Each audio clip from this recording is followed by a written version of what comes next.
Imagine growing up believing you never truly belonged anywhere. Not on land, not beneath the sea, caught between two worlds, rejected by both, yet destined to become the king of them all. That's the incredible journey of Aquaman, one of DC's biggest blockbuster films that transformed a character once mocked by comic fans into one of the most powerful and respected superheroes in cinema. The story begins on a stormy night in 1985. Massive waves crash against the rocky coastline of Maine as lighthouse keeper Thomas Curry notices someone lying unconscious near the shore. To his surprise, the mysterious woman is wearing armor unlike anything he's ever seen. She's injured, exhausted, and clearly hiding from someone. Thomas takes her inside the lighthouse and helps treat her wounds. Although they come from completely different worlds, the two quickly form a deep connection. The woman's name is Atlanta, and she reveals a secret that sounds impossible. She is the Queen of Atlantis.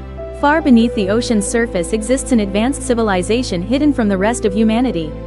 Atlanta fled her kingdom to escape an arranged marriage she never wanted, choosing freedom over a royal life. As days turn into months, Thomas and Atlanta fall deeply in love. Eventually, they have a son. His name is Arthur Curry. From the moment Arthur is born, it's clear he isn't an ordinary child. Half human and half Atlantean, he possesses incredible strength, extraordinary speed, and an unusual connection with the sea itself. As Arthur grows older, he discovers he can survive underwater for long periods, communicate with fish, and perform feats no normal human could ever imagine. For a while, life seems perfect. But happiness never lasts forever. One night, Atlantean soldiers discover Atlanta's hiding place. They arrive at the lighthouse demanding that their queen return to Atlantis. A fierce battle erupts inside the small home. Despite being outnumbered, Atlanta defeats every soldier with astonishing skill, proving why she was once one of Atlantis' greatest warriors. However, she realizes the attacks will never stop. If she stays, Thomas and young Arthur will spend the rest of their lives in danger. Heartbroken, Atlanta makes an impossible decision. She returns to Atlantis alone, sacrificing her own freedom to protect the family she loves. Before leaving, she promises Thomas that one day, when it's safe, she'll come back. But that day never comes. Thomas waits at the end of the pier every single morning, hoping to see Atlanta return from the sea.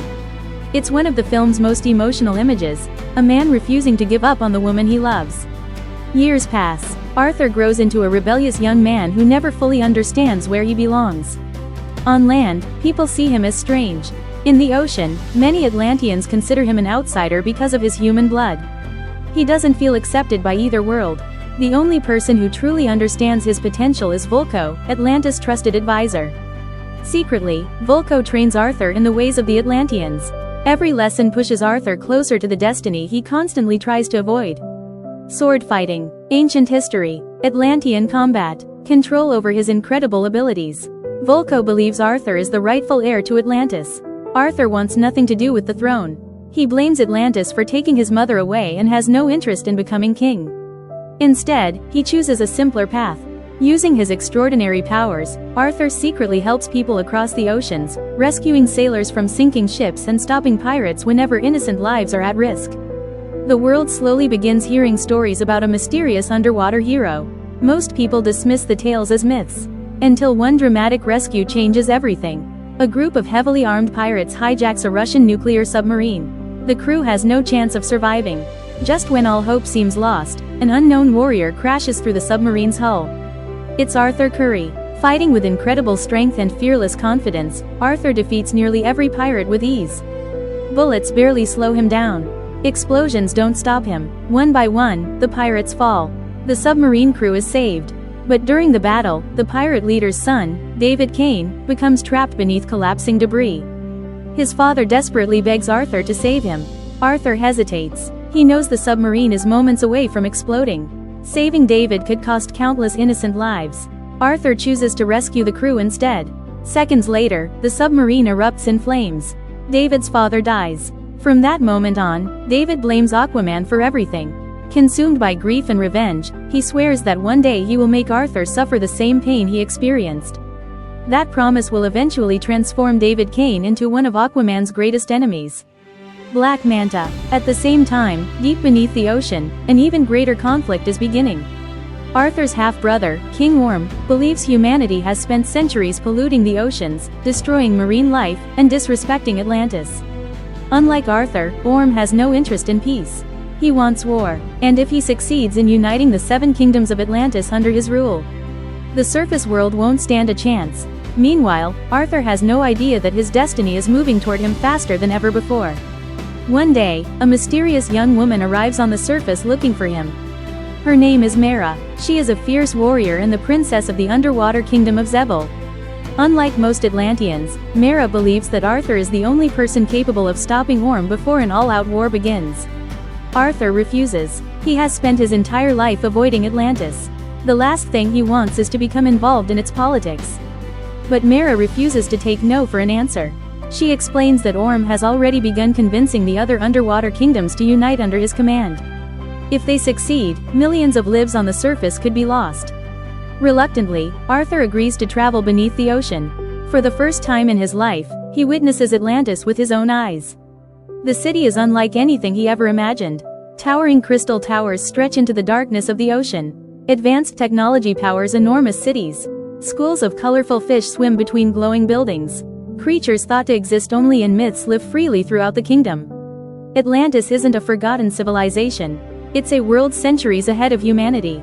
As Arthur explores this hidden kingdom, he also learns the painful truth about his mother. Atlana never abandoned him willingly. She was forced into marriage with King Orvax after returning to Atlantis. Later, after giving birth to Orm, she was sentenced to a terrible fate for loving a human. Everyone believes she was sacrificed to the terrifying Trench, a monstrous kingdom filled with horrifying sea creatures from which no one has ever returned. For Arthur, the news is devastating.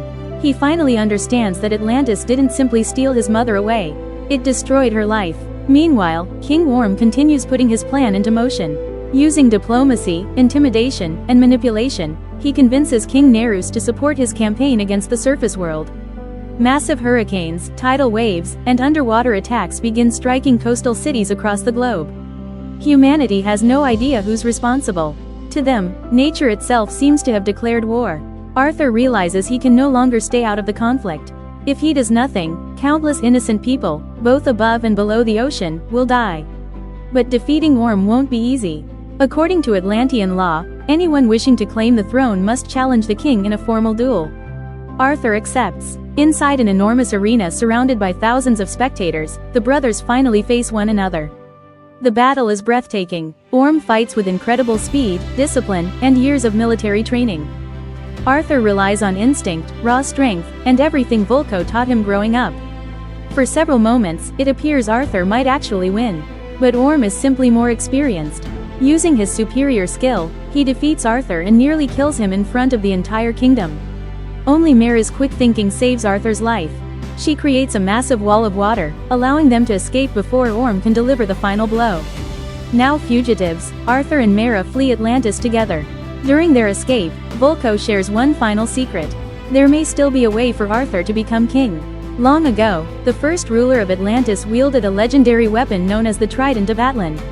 According to legend, whoever proves worthy enough to claim the trident will become the true ruler of all Atlantis. No king can challenge that authority. The problem is, no one knows where the trident is. Most Atlanteans believe it's nothing more than an ancient myth. But Vulko believes otherwise. He gives Arthur and Mara the first clue, sending them on a dangerous journey that stretches far beyond Atlantis itself. Their search leads them to the deserts of Sicily, where they uncover ancient ruins hidden beneath the earth. Solving cryptic puzzles left behind by Atlantis' earliest rulers, they slowly piece together the location of the lost trident. However, they aren't alone. David Kane has returned. Using advanced Atlantean technology provided by Orm, David transforms himself into the deadly mercenary known as Black Manta. Wearing a sleek black suit equipped with powerful red energy beams, Black Manta has only one goal: revenge. His hatred for Arthur has consumed every part of his life. When he finally catches up to Arthur and Mara in Sicily, an explosive battle erupts across rooftops, narrow streets, and ancient buildings. Black Manta's new armor makes him far more dangerous than before, forcing Arthur into one of the toughest fights of his life. Although Arthur eventually escapes, Black Manta survives. His revenge has only just begun. With Orm's army closing in from one direction and Black Manta hunting them from another, Arthur and Mara realize they have only one option left. They must journey into the most feared place in the ocean, the Kingdom of the Trench. A place where almost no one who enters ever comes back alive. The trench is unlike any other place in the ocean. Sunlight never reaches its depths. The water grows darker with every passing second, until even Mera's glowing powers can barely cut through the endless blackness. Ancient shipwrecks lie scattered across the ocean floor, silent reminders that countless explorers entered these waters but never returned. Then, they hear them. Strange screeches echo through the darkness. Thousands of glowing eyes suddenly appear all around them. The trench creatures have arrived. These terrifying monsters were once ordinary Atlanteans, but over thousands of years they evolved into savage predators that attack anything entering their territory. Within moments, Arthur and Mera are completely surrounded. The creatures charge from every direction. Using his trident, Arthur fights desperately while Mera creates powerful currents to hold the monsters back. But there are simply too many of them. No matter how many they defeat, dozens more emerge from the darkness. Their only option is to keep moving. Eventually, they discover an enormous whirlpool hidden deep beneath the ocean. Legend says that beyond it lies the Lost Sea, a place separated from the rest of the world for thousands of years. Trusting the ancient clues, Arthur dives directly into the whirlpool. The trench creatures follow close behind. For several terrifying moments, it seems impossible to survive. Then everything changes. Arthur and Mera are suddenly thrown into calm, crystal clear waters unlike anything they've ever seen. The Lost Sea is breathtaking. Bright sunlight shines through the water. Gigantic prehistoric creatures swim peacefully overhead. The ocean feels untouched by time, almost like another world entirely. And standing on a lonely island in the center of this hidden paradise is someone Arthur never expected to see again. Atlana, his mother. She isn't dead. For years, everyone believed she had been sacrificed to the trench. But instead of dying, she survived and found her way into the hidden kingdom beyond the whirlpool. Mother and son are finally reunited after decades apart. It's one of the film's most emotional moments. Thomas spent his entire life believing he'd never see Atlana again. Arthur grew up thinking Atlantis had taken his mother forever. Now, against all odds, they're together once more. Atlana explains that the Lost Sea has remained hidden since the days of Atlantis' first king. Only someone truly worthy can claim the legendary Trident of Atlan. She leads Arthur toward an enormous underwater chamber where the ancient weapon has rested for centuries. But guarding it is a colossal sea monster known as the Karathan. Its size is unimaginable. Its voice shakes the entire ocean. For generations, every warrior who tried to claim the trident failed. Some were destroyed instantly. Others fled in fear. The Karathan asks Arthur a simple question. Why should he become king? Arthur doesn't answer with pride. He doesn't claim to be the strongest warrior. He doesn't demand the throne because of his bloodline. Instead, he speaks honestly. He admits that he never wanted to become king. He only wants to stop a war that will destroy both worlds. For the first time in centuries, someone approaches the throne not for power, but for peace. Then something incredible happens. Arthur discovers that his ability to communicate with sea life isn't just an unusual gift. It's the power that belonged to Atlantis' very first king. Realizing Arthur is the true heir, the Karathan steps aside. Arthur reaches forward and pulls the Trident of Atlan free. The moment he holds it, an enormous wave of energy spreads across the ocean. His armor transforms into the legendary golden suit. The ocean itself seems to recognize its rightful king. Every sea creature nearby bows before him.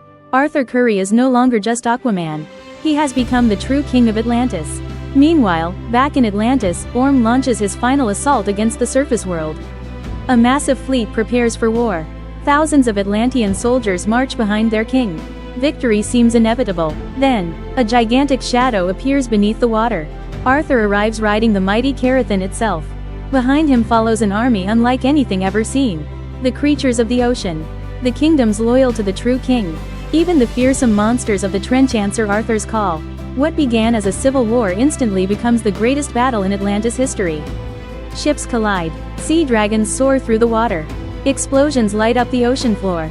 Entire armies clash as Arthur leads the charge with the legendary trident in his hands. In the middle of the chaos, Arthur and Orm face each other one final time.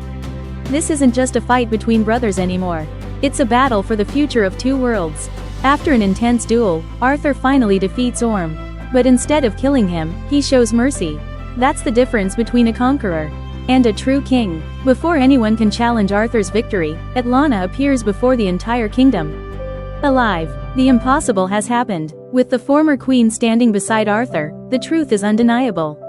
Arthur is the rightful ruler of Atlantis. Even Orm finally accepts defeat. He surrenders peacefully and is taken away, bringing the war to an end. For the first time in generations, Atlantis and the surface world have a chance to build peace instead of conflict. The film ends on a beautiful emotional note.